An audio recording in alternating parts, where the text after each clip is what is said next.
Okay, let's start. Cameraman ready? Yeah. Action.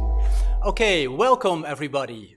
Welcome to this very special MHPE symposium. It's very special because today and tomorrow we are celebrating the 25th anniversary of the Master of Health Professions Education here in Maastricht, which is a very special occasion, of course, and something to be really proud of. My name is Pascal van Gerven. I am currently the program director of the MHPE, and that's quite something. That's quite something because I'm relatively new.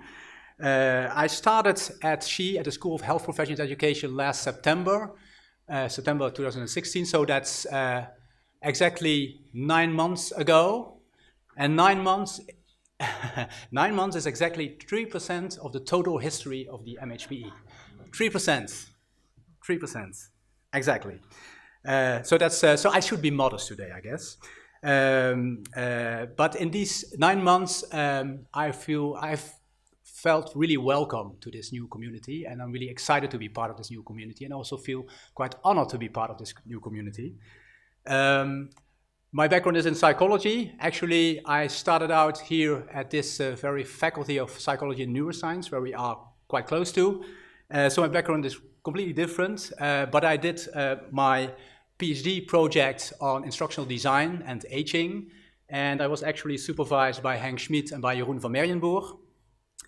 And after some work, after having done some work for a couple of years on fundamental aging research, I am back to educational research again, but I'm quite new to medical education.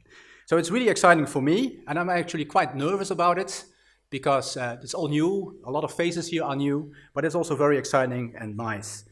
Like I said, I feel right at home, but obviously it's not me who should stand in the spotlights today. It's you, it's the graduates of 2017, it's the alumni, it's the teaching and supporting staff, it's the SHE management team, and it's 4 guests that we have here, sitting right here, who all meant a lot to this very great program.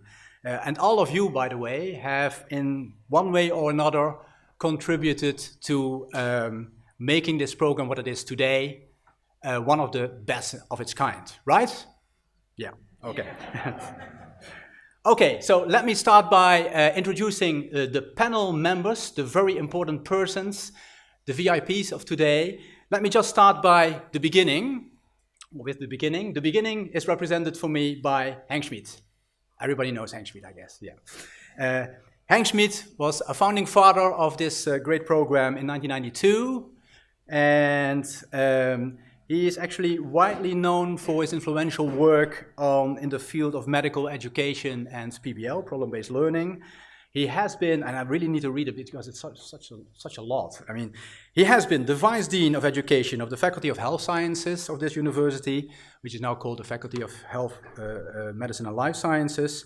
He has been a professor of psychology at this university and at the Erasmus University in Rotterdam.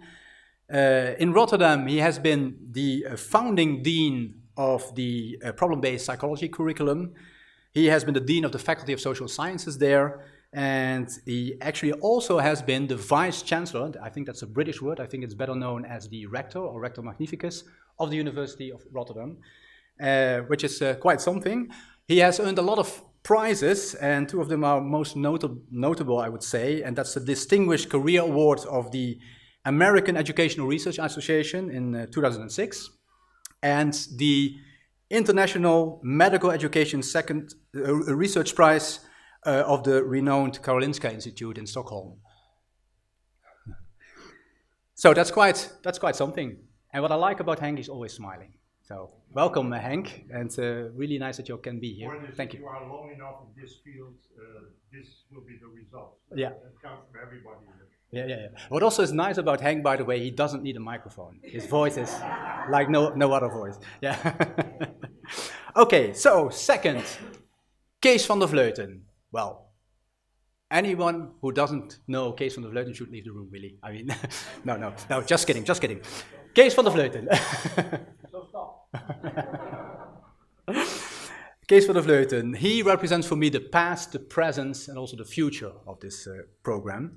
He works at Maastricht University since 1982. 1982, that's 35 years. That's wow. I mean, to think that this university is 40 years old, so that means quite a lot, right? So he knows the university better than any of us, I guess. In 1996, so just a little bit of history, he was appointed Professor of Education and became Chair of the Department of Educational Development and Research, and he was that until 2014. And since 2005, he is the Scientific Director of the School of Health Professions Education. He is known worldwide for his influential work in the field of evaluation and assessment, and also has won a lot of prizes. The John P. Hubbard Award from the National Board of Medical Examiners in the US, for instance, in 2005, and also from the Karolinska Institute, the Prize for Research in Medical Education, which is also quite something, of course. I heard it's a sort of Nobel Prize for educational medicine, right? So, yeah, okay. Medical education, that is. Okay, then we have Charlotte Ringstedt from Denmark. She actually represents the, I would say, the distinguished MHPE alumni, and that's, yeah, that really says it, I think. She is trained as an anesthesiologist in Denmark, and she is actually a double graduate from SHE. She earned her master's degree in 1997 and her PhD in 2004, right? Double alumnus, so to speak. Already has an impressive career. In 1995, she established the very first Scandinavian clinical skills lab in Copenhagen. She was leader of the Postgraduate Medical Institute until 2004, and from 2004 till 2012, she was the director of the Center for Clinical Education, I think all in Copenhagen, I guess, yeah. In 2013 and 2014, she was the director of the Wilson Center, which is also renowned for research in health professions education, and she has been a professor at the Department of Anesthesia at the University of Toronto. Since 2015, she is the Vice Dean of Education. She's a professor and director of the Center for Health Sciences Education, Faculty of Health at Aarhus University. Aarhus, what's it pronounced? Aarhus University in Denmark. Okay, last but not least, Adina Khaled from New York University. She represents the international character of the MHP, I would say.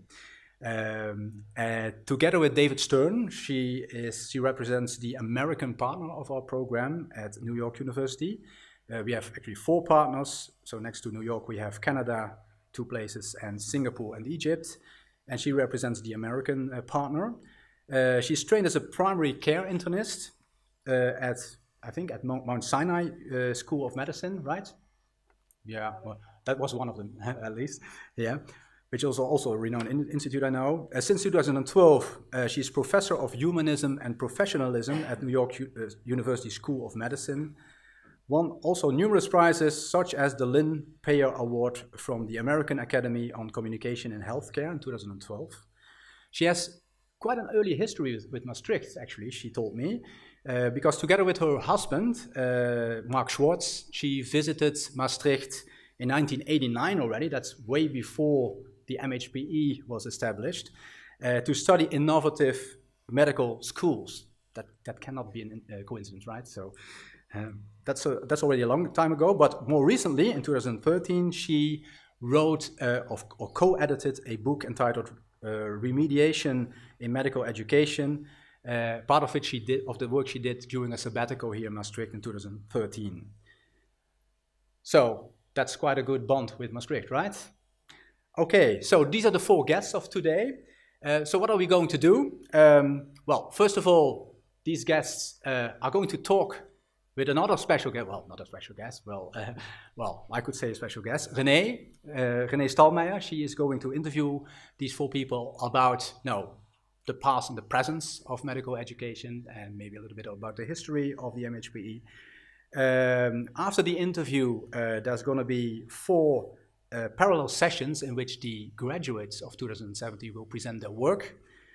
Afterwards, we get back to this room, and then our special guest, who will also witness the 4 parallel sessions will be asked to reflect on those sessions. So the interview sort of continues. And finally, I will try to wrap up and invite you for drinks. For now, where do we stand at the moment? The floor is yours, René.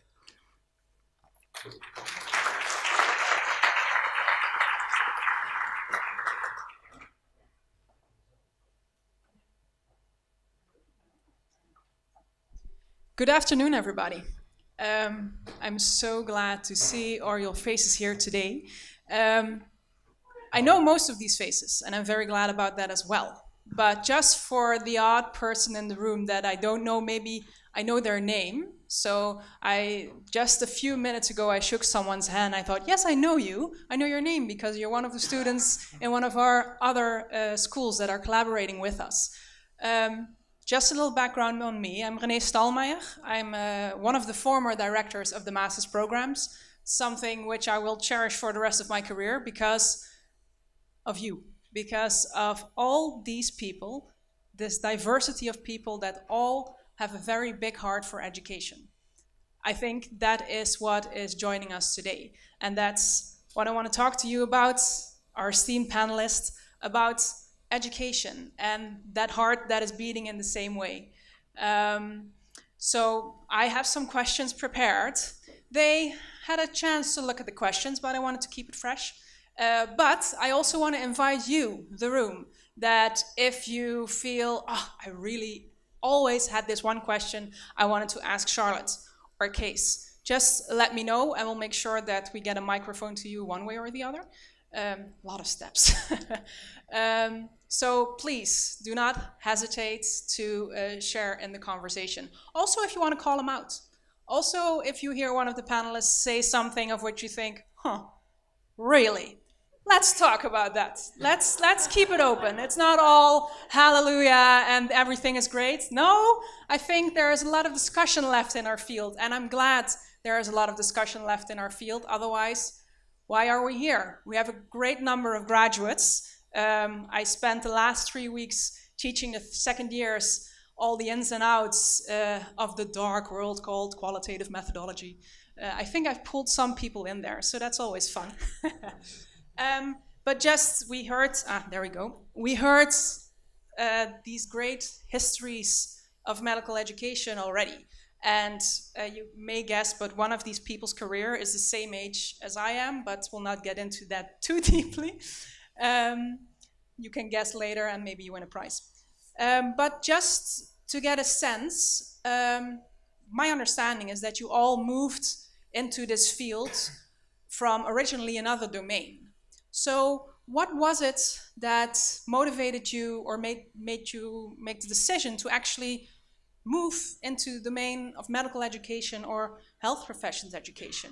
Could you reflect on that, perhaps? I have a very disappointing answer.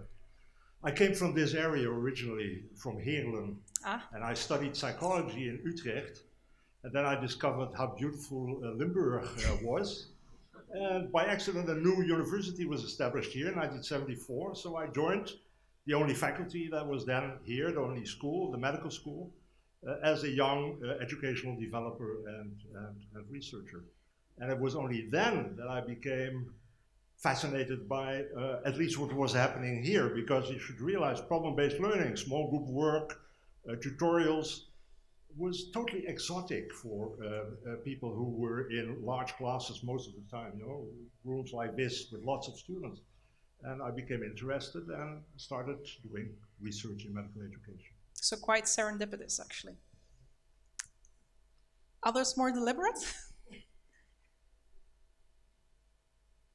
Yes, I started having an interest in medical education during my training as a doctor and during my training as an anesthesiologist. So I did a lot of courses and did a lot of education, organizing and stuff. And then in '93, I got a position at the board of directors at the University Hospital, dealing with overseeing all the educations, the undergraduate medical education and all the specialist training that they had. So I started doing that, but honestly, I didn't know anything about what I did. And then occasionally there came a flyer regarding a summer course on skills here in Maastricht. So I thought, I looked up in a dictionary on Danish. So I looked up skills and started to understand what it was, clinical skills. And I thought, very interesting. I'll go to Maastricht. So I went for a summer course and got introduced to the skills lab, simulated patients, a little bit about learning and teaching and stuff, and got very enthused by that, and that was the inspiration to go back and set up a skills lab. However, there were more flyers when I came down to Maastricht. There was Marketing a flyer works. on a master's course and a PhD. So I went to my boss and I said, well, I still don't know enough about what I'm doing, so please give me a master's course. So that is why I went there. But I must say it opened a world to me, not only Maastricht and the Netherlands, but also this field of education. I was totally blank when I started out. I had to look up all the words in the dictionary. Skills, what is that? Assessment, oh my goodness, it's a word we didn't know in Denmark. I tend to call it assessment-free areas now in Denmark, but it's not anymore. So it was really difficult to get into this world. Totally new concepts, ways of knowing, ways of learning. So it was a journey that really opened up my mind to this whole field. And eventually, after my PhD, I started doing a lot of research, and now I've had a lot of PhD students, master students, and so forth. So interesting how you describe it as learning this new language, because just 2 weeks ago, the first years will remember, we were talking about journeying into this domain, and that it's almost like welcome to the jungle, and we have a very different language here in very different ways. But even though you come in from a very different world, not knowing the language, look what can happen. So yeah, but it's an interesting journey. It's a very interesting journey when you come from medicine and then start looking at especially cognitive psychology, but also the social sciences. It's so different, and well, I wish we had more of that kind in medical education.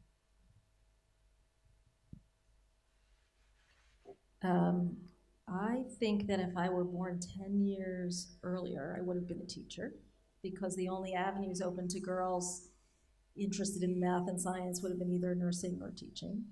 And so I probably was much more interested in learning and teaching when I went to medical school than most of my colleagues. And so I made a series of choices in my own training to go for the brand new program for the innovative education so I took an unusual path for my medical training, and still it was a stultifying experience as a learner. I felt like medicine was so fantastic, and we were skimming the surface, and we weren't learning as well as we should, and the things that we should have been learning. And so I always had that interest. At the time when I finished my residency training, there was no such thing in the United States as a path for people interested in education. There were a few people, like my colleague David Stern and others of my generation, who sought PhDs in education, but not in areas. Generally, there was no health professions focus, and studying education in the United States meant focusing on K through 12 education and applying that to adults somehow. So I trained as a health services researcher. I got a master's in public health. And that was an interesting path, because my driving questions about, my research questions were about educational processes, but my methodology was quantitative and from a positivist perspective. I didn't know that at the time. I know that now. So I think I then pursued doing work that just drove me and that I loved. There was no funding. It wasn't a traditional path. So I was able to figure out how to do that. I was involved always in innovative training programs. I started a number of training programs, mostly clinical training programs, educational programs, and making it up as I went along, applying the the rigor from health services research to medical education. And so when I finally discovered that there was a whole world of medical education researchers, I was in awe. Wanted to be on the team very much, and it was a wonderful time to enter into that world. I've learned so much just in the last 10 years of my career. Starting our master's program in New York has been a tremendous leverage forward for all of us.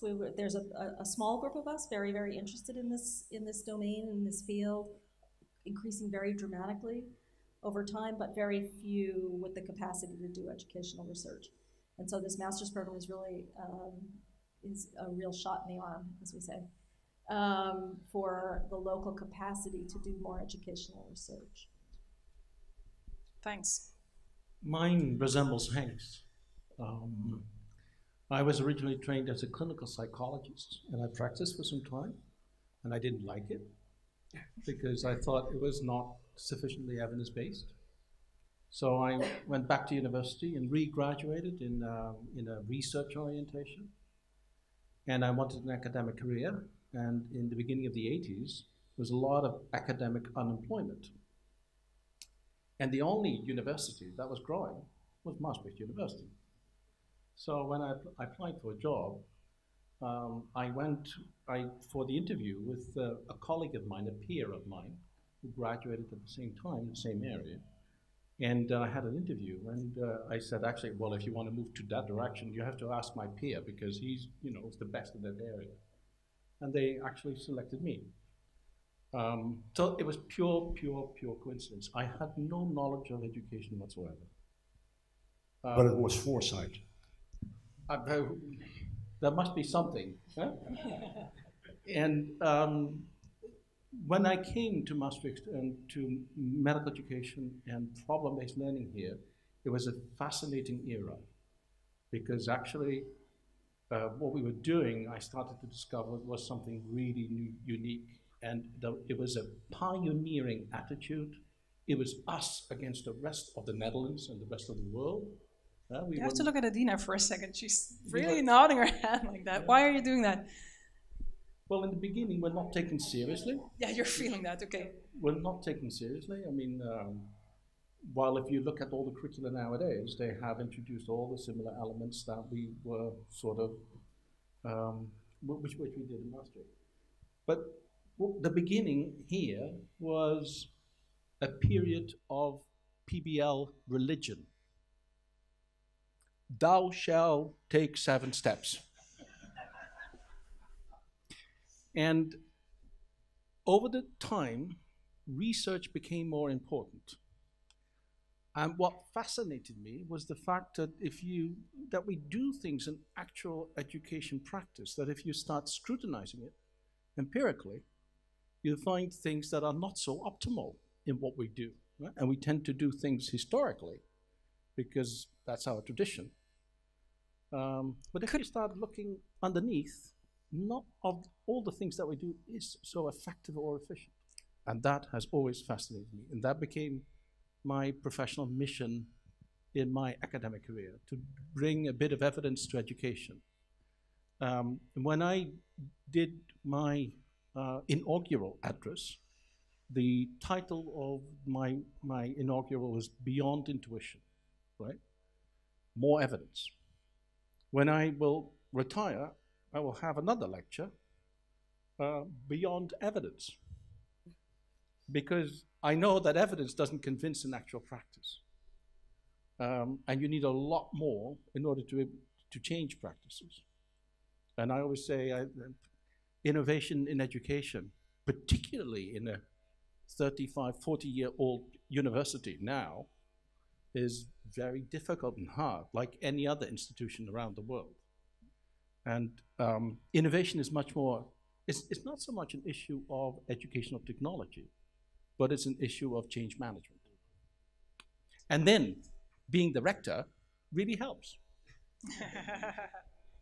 Because you could actually, you had a free hand in psychology in Rotterdam, And as a rector, you've influenced a number of faculties to take certain actions, which otherwise would never, no educationalist would ever be able to do that.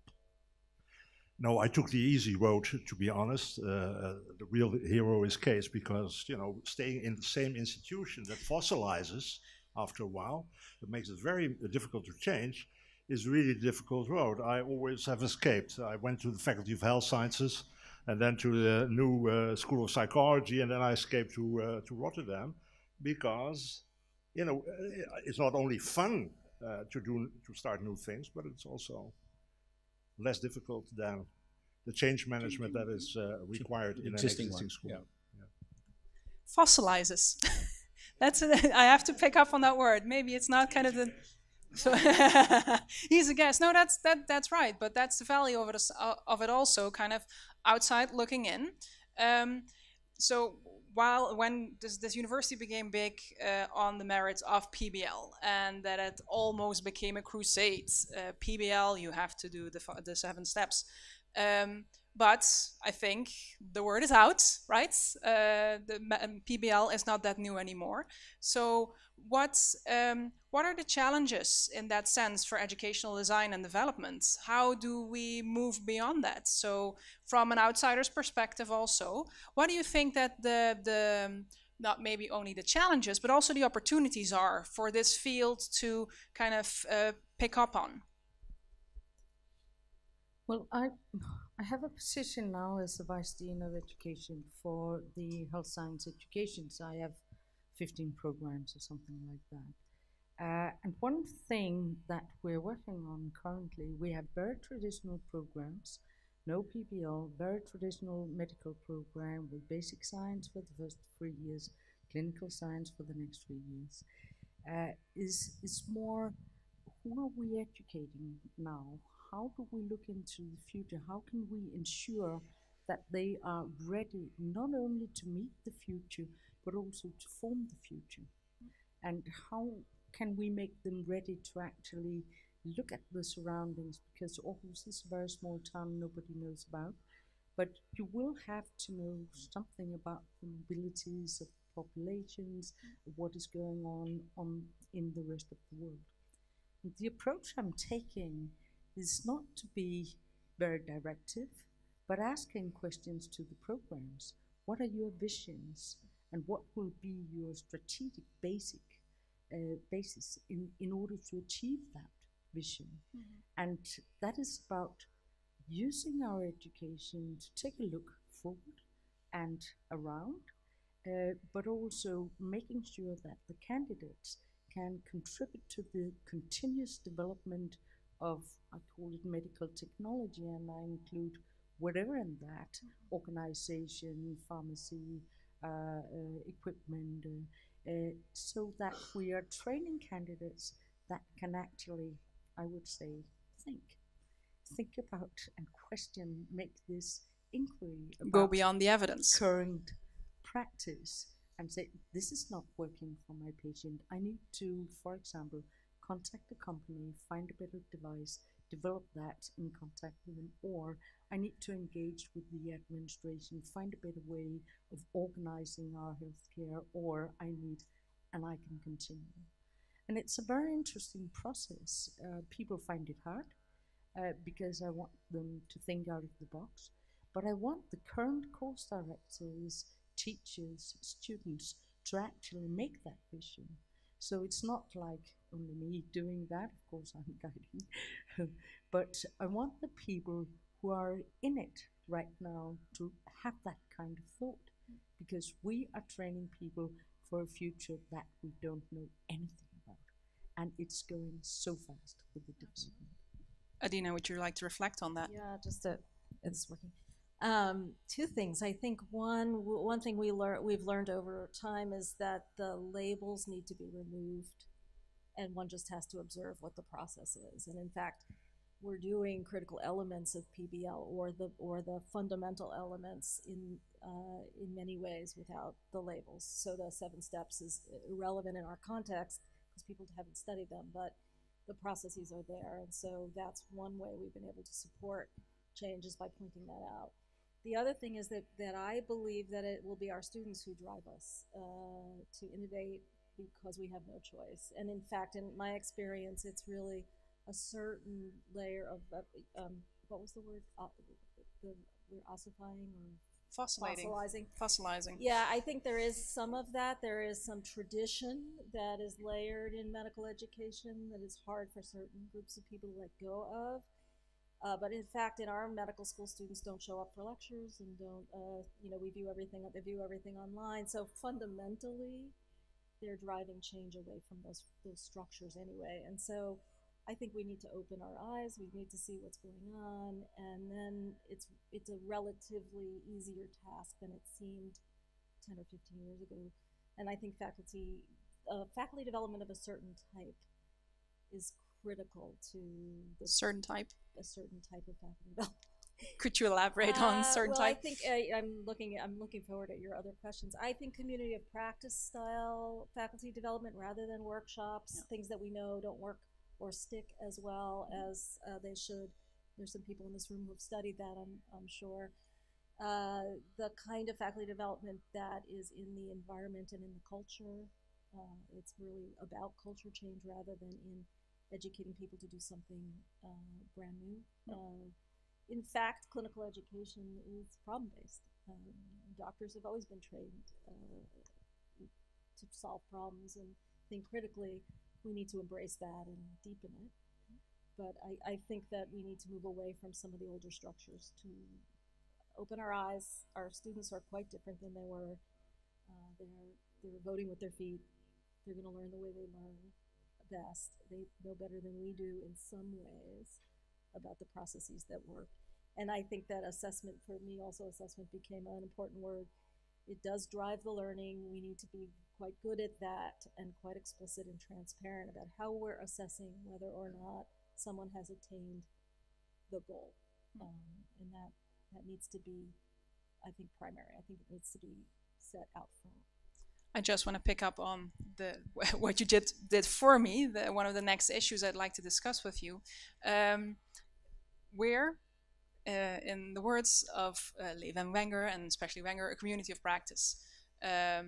And if we look at this domain, it has grown explosively over the years, exponentially. It started out with people migrating into the field, kind of the processes that Henk and Kees were talking about, like, oh, it was there.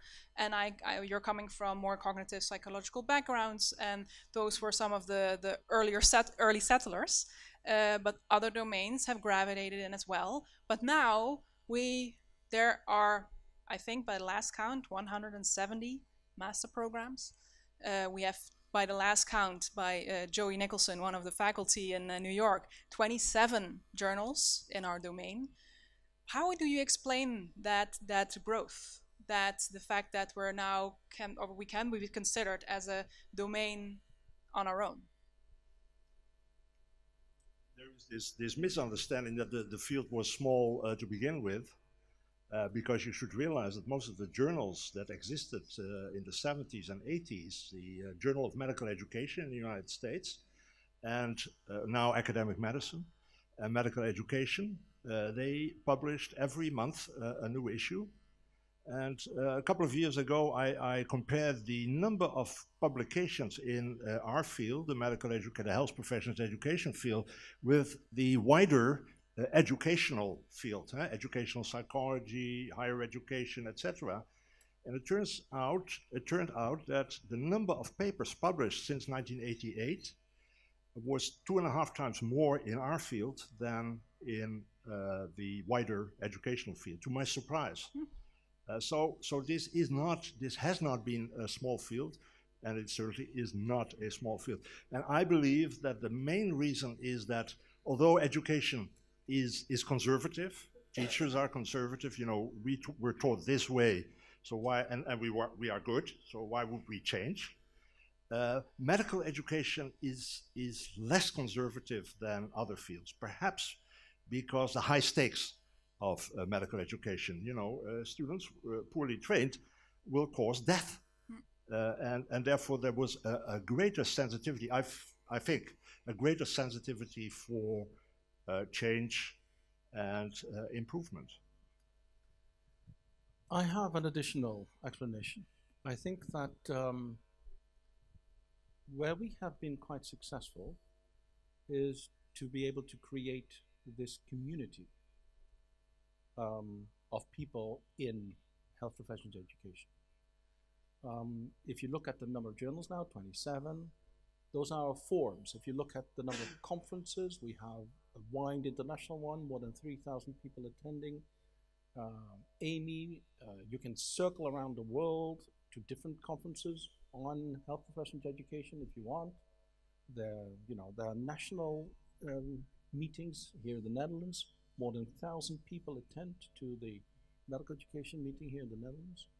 So we built a community, and I think that the community itself is very caring, inviting, open, and I think that is really important. And I think the fact that you're now master's students, you will join this community.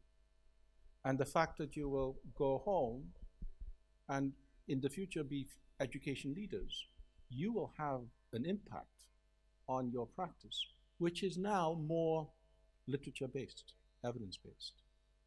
And I think this is the success of our, I think this is a secret of success, the fact that we have built this community and have new people coming in. In the past, Henk, we used to have a vice dean for education every 2 years. And every 2 years we had another jerk who had no idea about education, and it was for his career, and that doesn't happen anymore, right? It does where I'm from. Well, it was very recognizable example, I think, in the hall. So it's still going on, okay? So it's still going on. It will change. I mean, leadership roles in education, people are now much more qualified than they were in the past. And I think that is the secret of success.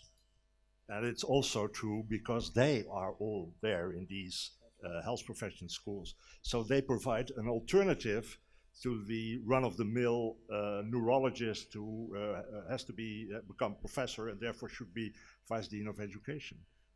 I was just looking at a neurologist in the room that I know of. Can I say something?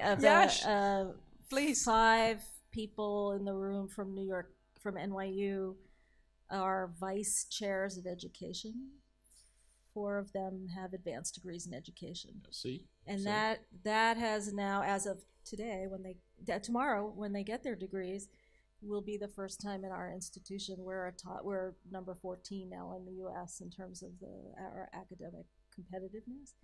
So if that becomes the norm, just in one fell swoop, we've now made a major move in that direction.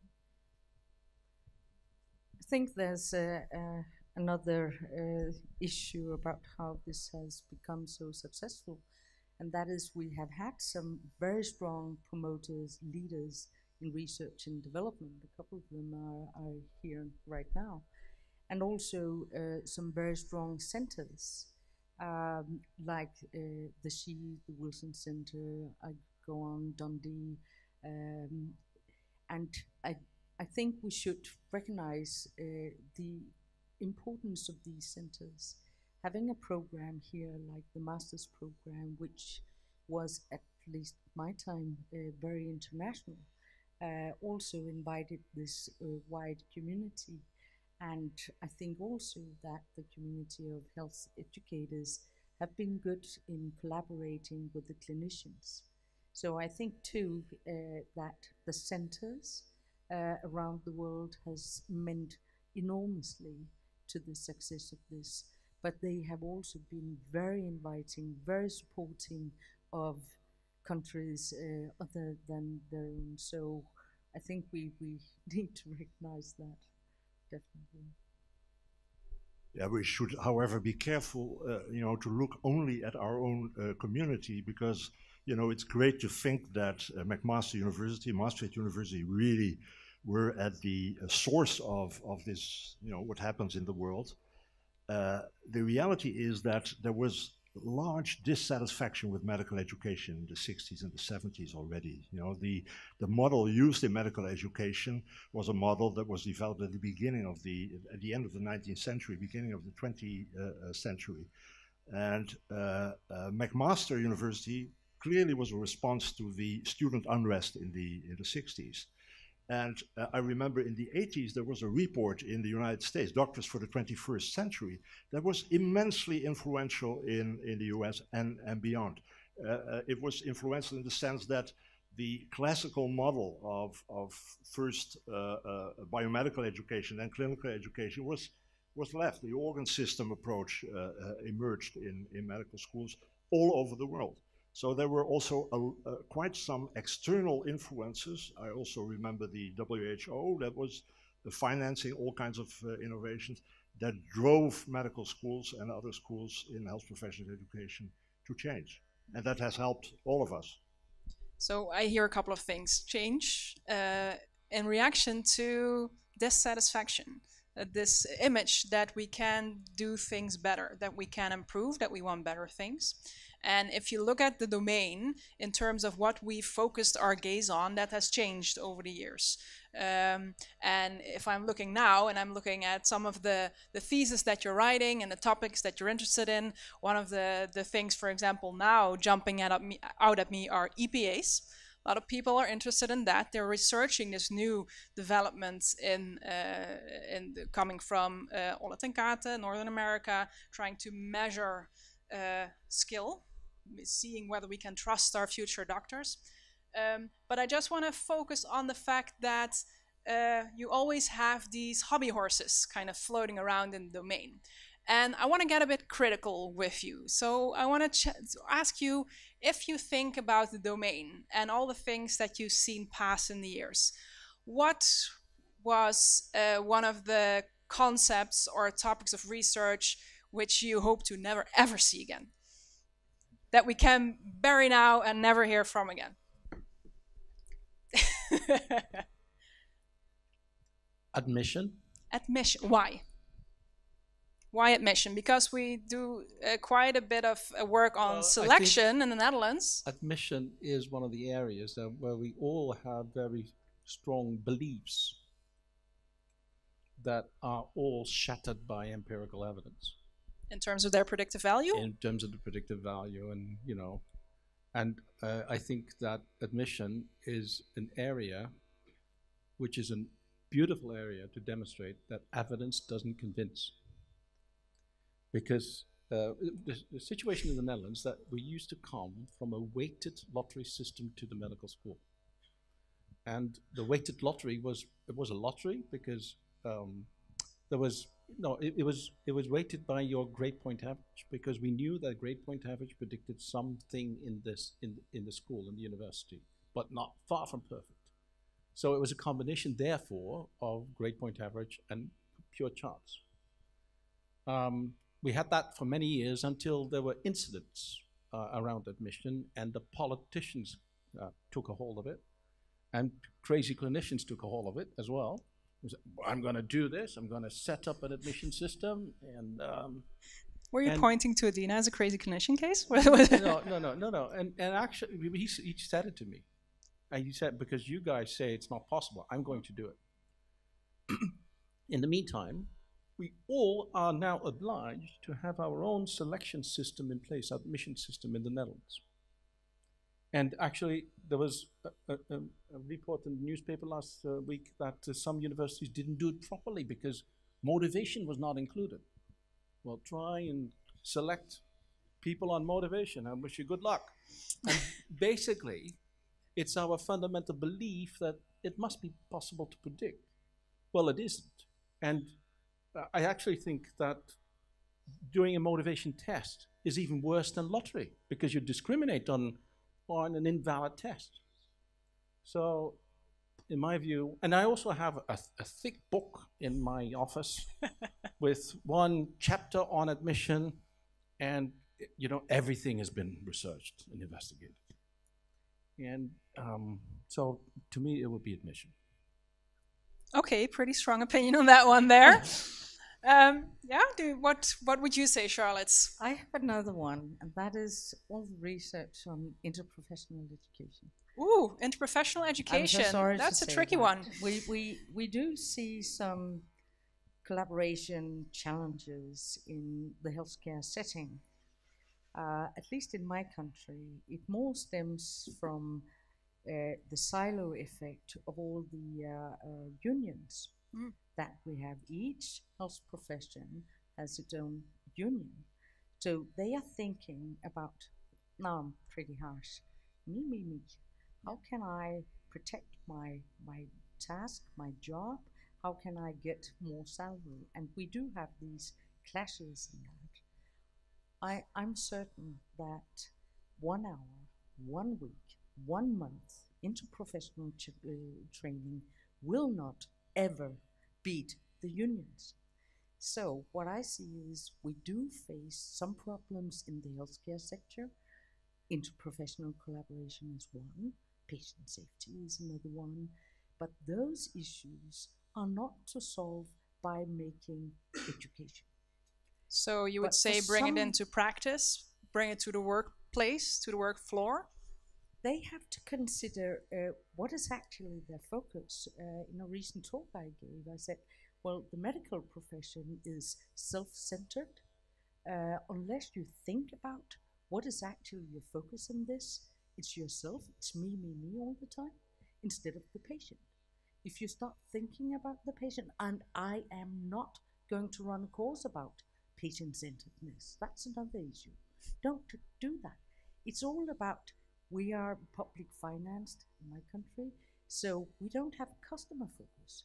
We don't care about our patients. We care about our own positions, our own knowledge, development. We don't care about the patients. So patient-centeredness would be an important concept for the future, according to you? Patient-centeredness? Yes, but you can't train that. It's impossible to train that. But I think that some of the things, the ways that we're teaching people in a one-way fashion, in lectures, the way we are treating our students is also self-centered from the teacher's point of view, and they carry that centeredness towards the patients. So now it's them, and they're self-centered instead of patient-centered. So if we are in our educations more student-centered, I think that would have a greater effect than me running a course of 1 week, 1 month on patient-centeredness. I would never do that. Okay. Adina. I think so. I'm deeply in agreement with both my colleagues here. One is I think admissions is not a good place to spend time and energy. Although at our place that we're about to come back around again for another cycle of trying to prove that we can predict multiple choice exam performance based on multiple exam performance. The MMI is the only thing that I think is the light through the darkness. And I agree about patient-centeredness and patient safety, although I think that we should ask ourselves the question, what would a medical education system look like if it were patient-centered? Because I do think that there are models, but it would require taking down political structures that are very powerful, and I think in most countries. And then my addition to this is student happiness. There is way too much wasted energy on measuring student happiness or generalized satisfaction when what we should be communicating is what students learn and whether they can put the patient at the center and practice safely. And in our place, I've been always very impressed with how powerful the happiness of our learners is over all other critical components. I actually, for the students in the room, I don't think students shouldn't be happy, but I think I don't think it's our business whether students are happy or not. That's their work to do, but I just feel like it's time to move on. Artwork is not always fun. No, it's not our goal to make our trainees happy. It's to make them good healthcare. On the other hand, Henk, can I just stop you for 1 second, because I know we're running out of time. So I want to ask the audience to think of one of the things they would disagree with or another area they would throw out, I'll give you a second to think about that question. And then after Henk has answered briefly, we will go to you. So think about your question. No less than two topics that we should never study again. Learning styles. I was waiting for that one. and motivation. Okay. Learning styles, because it's useless to study learning styles in medical schools because all these students are so good learners and so flexible that that is a useless affair to study these things in our schools. But outside, again, learning styles do not predict anything. So let's stop with that. And more importantly, motivation also doesn't predict anything.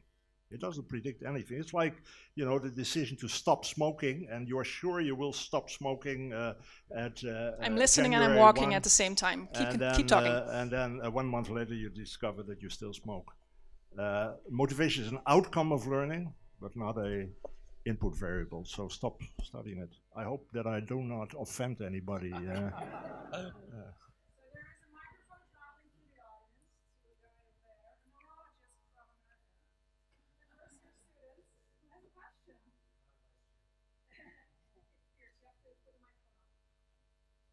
Okay, thank you.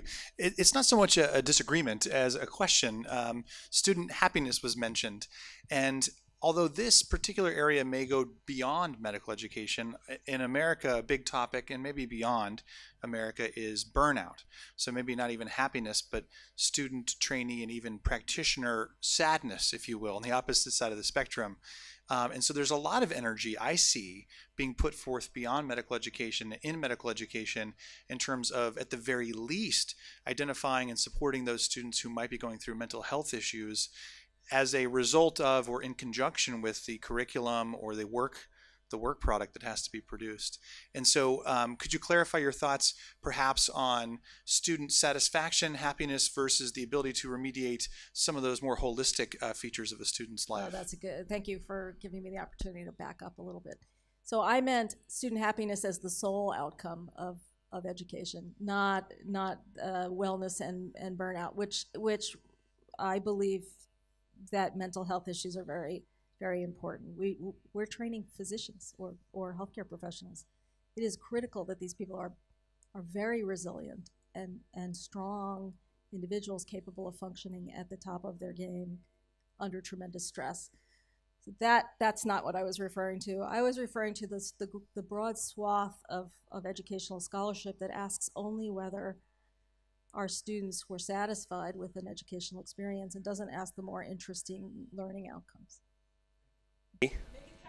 So thank you very much. We had a very interesting look at the 25 years in the past. I'd like to ask you to forecast the future and raise a question about low-income countries and more specifically about post-war countries, coming from Cambodia and having experienced over the past years that they are still struggling with dealing with a war that ended 40 years ago, and realizing that we are coming from countries, some of them being currently struggling with war.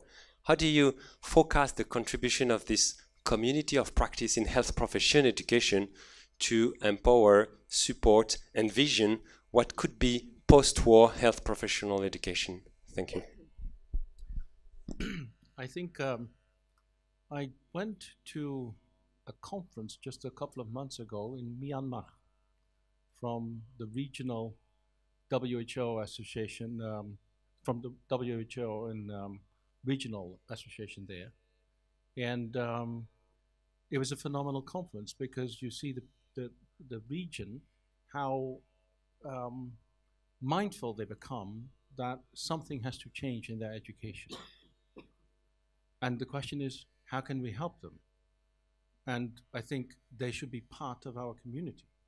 But we need to be careful as well, because you might question whether we should export blindly all of our education models to different cultures. And I think that we shouldn't do that. And we should be very mindful about changing and adapting to local cultures with naturally with the capacity of the people there. So I think that they should become part of our community. We should help them, but we should also globalize it, right? Not copy and paste it directly. Would you like to comment? Because it was your conference. Okay. Come back to that later and we'll have some reception. Did you want to comment as well, Charlotte? Yes, I tend to believe the one course I had in my master's program on community-oriented education, several of my classmates and later on fellow students, they didn't like that one, but I loved it because it was really about how can you empower the community, also in low-income areas, to do some education. And I think we should be much more aware of the creativity that we are seeing in countries like that and embrace it and actually learn from how people with low income, low resources can actually creatively make education facilities in a way that we don't dream of, because we have everything, laboratories, lots of money. No, we don't, but it looks like that. Hank So is I shaking think his we head. should learn much more from you, actually. I would agree with what Charlotte was saying, but I'm skeptical in general with regard to changes that are invented in schools for health professions education, medical schools, based on my experience, because in the 80s and 90s, there was an organization, still exists, the Network of Community-Oriented Education Institution for the Health Science. The secretariat was here in Maastricht, and I was deeply involved in it because I saw that community-based education could be a solution to the health problems of low-income countries in particular. And so we advocated the idea of bringing students in the communities for long periods of time to prepare them for a task in these communities. In the 90s, a number of PhD students gathered data on the actual effects of these programs, and the actual effects were near zero.